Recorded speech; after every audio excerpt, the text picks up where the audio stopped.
Hi,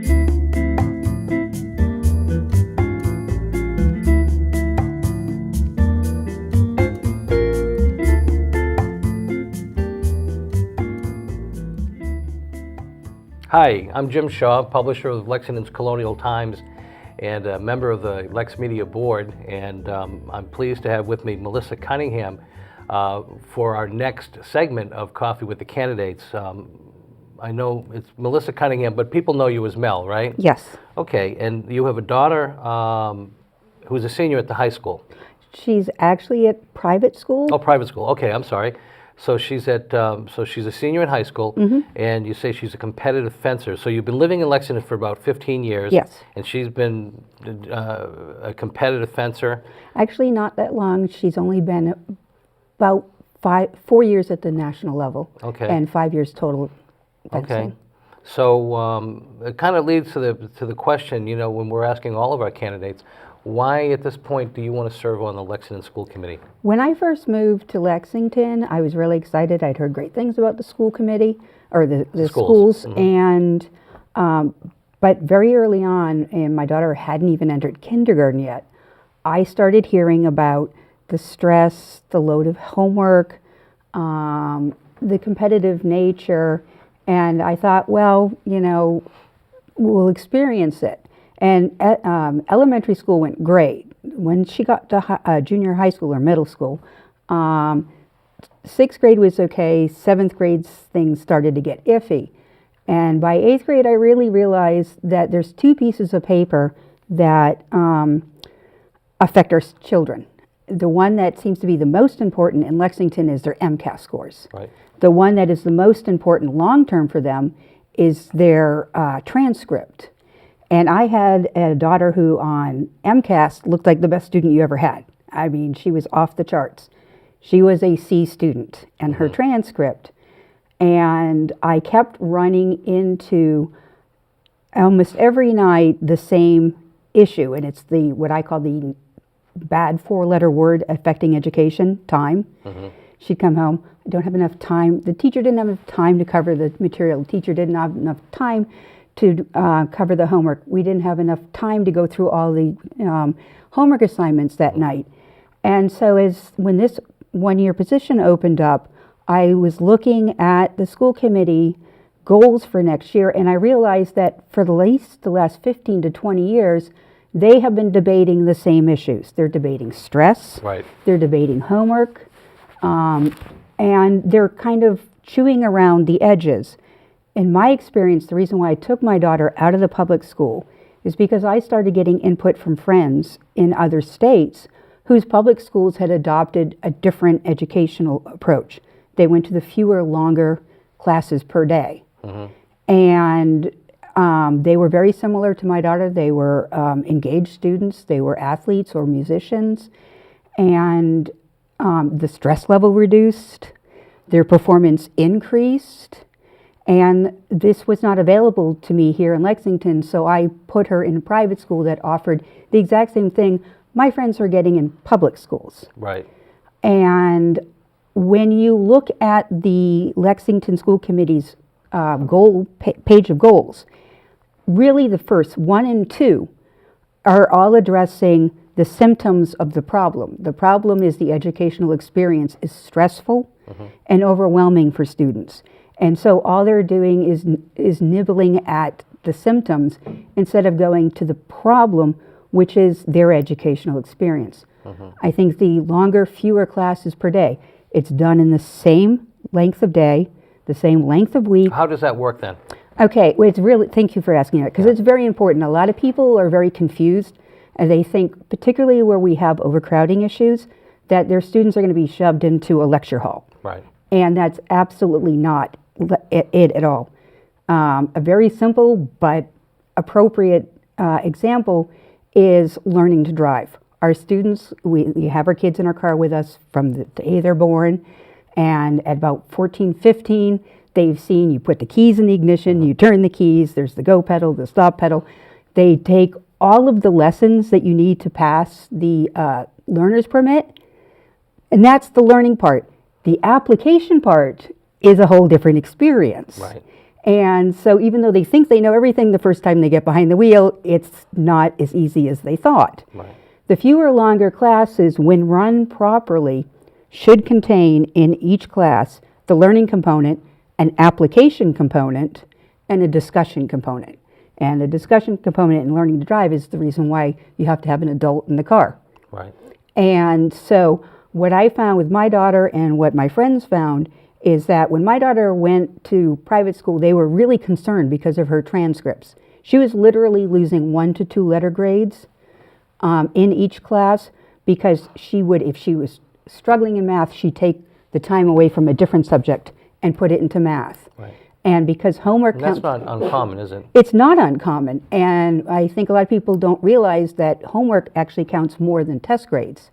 So, you know, some of her teachers are literally, you go in for the parent conferences and they're just pulling their hair out because they're like, she would be an A student if she just got all the homework done. Right. But she'd be a D student because she struggled with math if she didn't put the extra time in. And I was, yes, paying for this tutors and all of that. As soon as I switched her, another topic that she thought she was struggling with, and I use the word thought specifically, was Spanish. She was, I'm going to do only 2 years of Spanish because that's all I need to graduate. And she wanted to do it her junior, senior year. I said, no, have your broccoli, and then you can take the arts, your chocolate cake later. Some of us actually like broccoli. Well, okay. I get it, though, I'm kidding. Liver and onions, how's that? Now you're talking. Okay. Yeah. So as soon as she switched to the fewer longer Right. system, within literally 6 to 8 weeks, when I went in for the parent-teacher conferences, my C student was an A student. And she was... That's interesting. That's very telling, yeah. And that's exactly what I was hearing from my friends out of state whose schools have already adopted this program. Right. In their public schools. Again, this is not just for private school. Right. And so it's the same size classes you'd see here. They're dealing with the same budget issues, overcrowding issues. They've adopted this.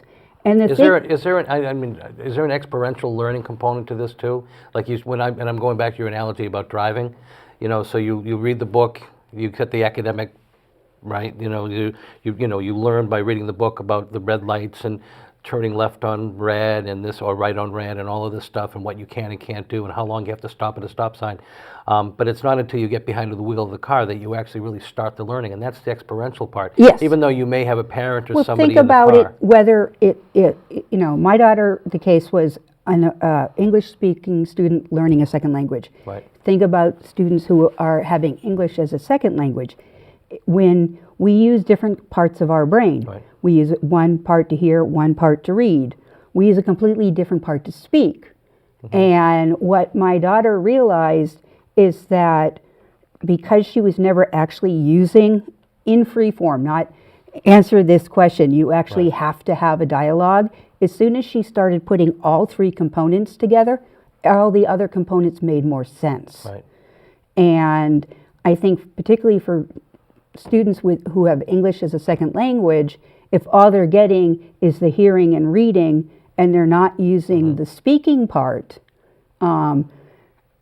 it's even harder to now express yourself. And so as I said, you need to have all 3 component parts in a class, and it doesn't matter whether it's science, math, English, history, language, having those 3 component parts all included in a single class. Right. Now, let me ask you, anecdotally or otherwise, do you find that you're not alone in your way of thinking? Do you think other people Yes, feel the same way, or has it been your experience? I have spoken, there is definitely 2 camps, possibly 3. There are some that are terrified of it. They think that the most common thing I've heard is that their student does not have a long enough attention span. Well, I think that would be true, if it were a lecture class. Right. But if they don't have a 45-minute attention span for a lecture, the best possible thing actually is to have a 20-minute lecture with 15 or 20 minutes of application. And it also gives the teacher a chance to now assess the classroom and see how much of that 20 minutes did they really grasp Right. before moving on to the next step.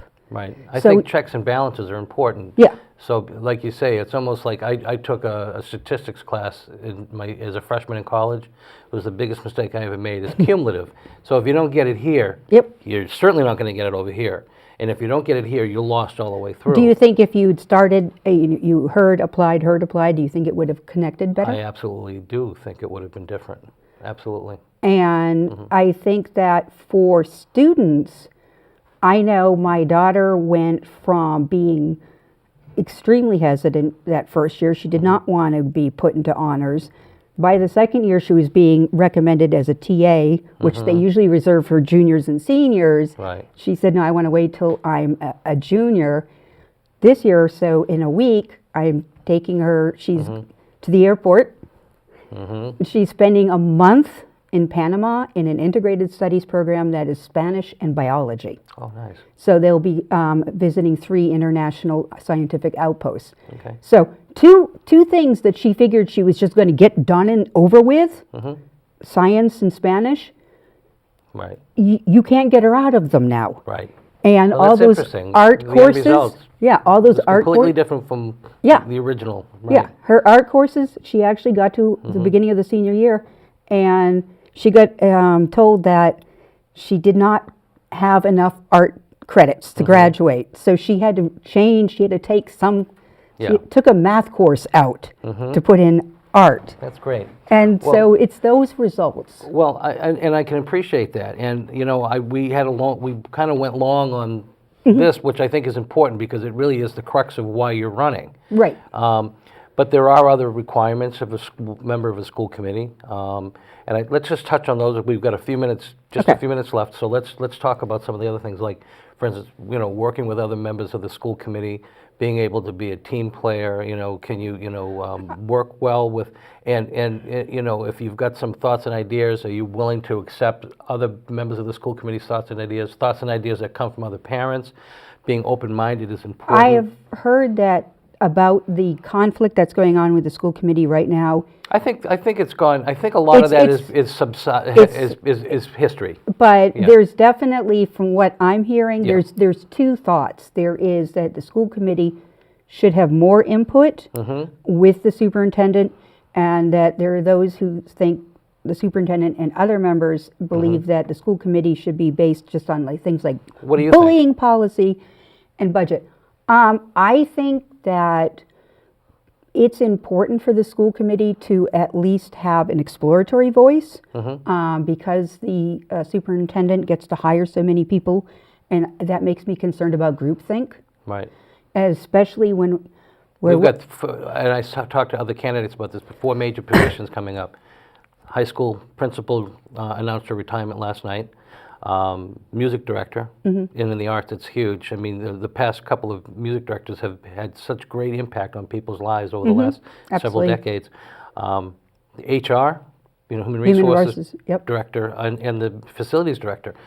Those are major positions that need to be filled, and and hopefully through a collaboration between the school committee and the superintendent. I do believe that the superintendent should have a fair amount of independence, but as I said, I am concerned about them getting into too much of a groupthink. Yep. And I think in terms, if I had to put a specific line, I think in terms of curriculum content, that is definitely the superintendent's purview. But I do think, particularly when we have been, as I said, exploring the exact same problems for so long, Right. that application and personnel, the school committee does definitely It's have time a to role. try something new, is what you're Yeah. saying. What we've been doing really hasn't been working. When we've been doing it for 15 or 20 years. Yeah. And But you do agree that there's a problem, and it's not just curriculum. Stress has led to other things. The alcohol abuse, Right. opioid abuse, there's teacher turnover because of teacher stress. Right. I know that one of the things that they implemented It's very at the real. high school Yep. was an extra block. And I got to say, the teachers that I talked to and students, when I told my daughter, they made the classes actually shorter in order to add a block to do homework effectively or get extra help. Well, now they're talking about possibility of a later start time for the high school. You know what? It's like the school day is a balloon, a water balloon. You push it, it's the same volume. Right. Okay. I know that if my daughter, if they have a late start at school, she'll go to bed a little bit earlier, wake up a little bit earlier to get her homework done. Right. So you're just pushing. Kind of kicking the can down the road. It's not even that. It's just pushing the water to the top or the bottom. Right. I mean, it's all the same. It's just we're just talking about different times. Yeah. It's still dealing with the same stress and other Yeah, things. I think if you actually reduce the stress in the classroom, the stress of the educational experience, Okay. then it's going to be easier for them to get up early. Okay.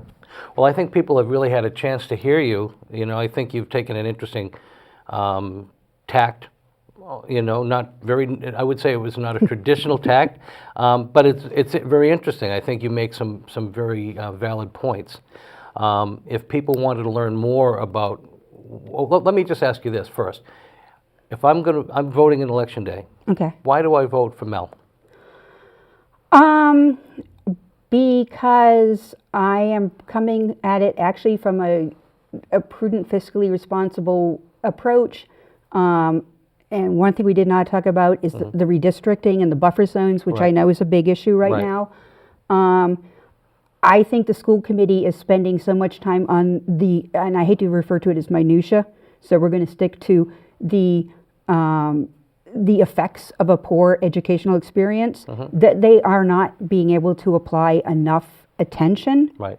And what I've noticed is that when I get a lot of pushback from people who've been in the system saying, you don't understand how much time this is going to take, you don't understand how much money. I understand this has been going on for 20 years. Right. At some point, you've got to say enough is enough. Right. And I want to get along with everybody, but I'm also going to say how much longer. Right.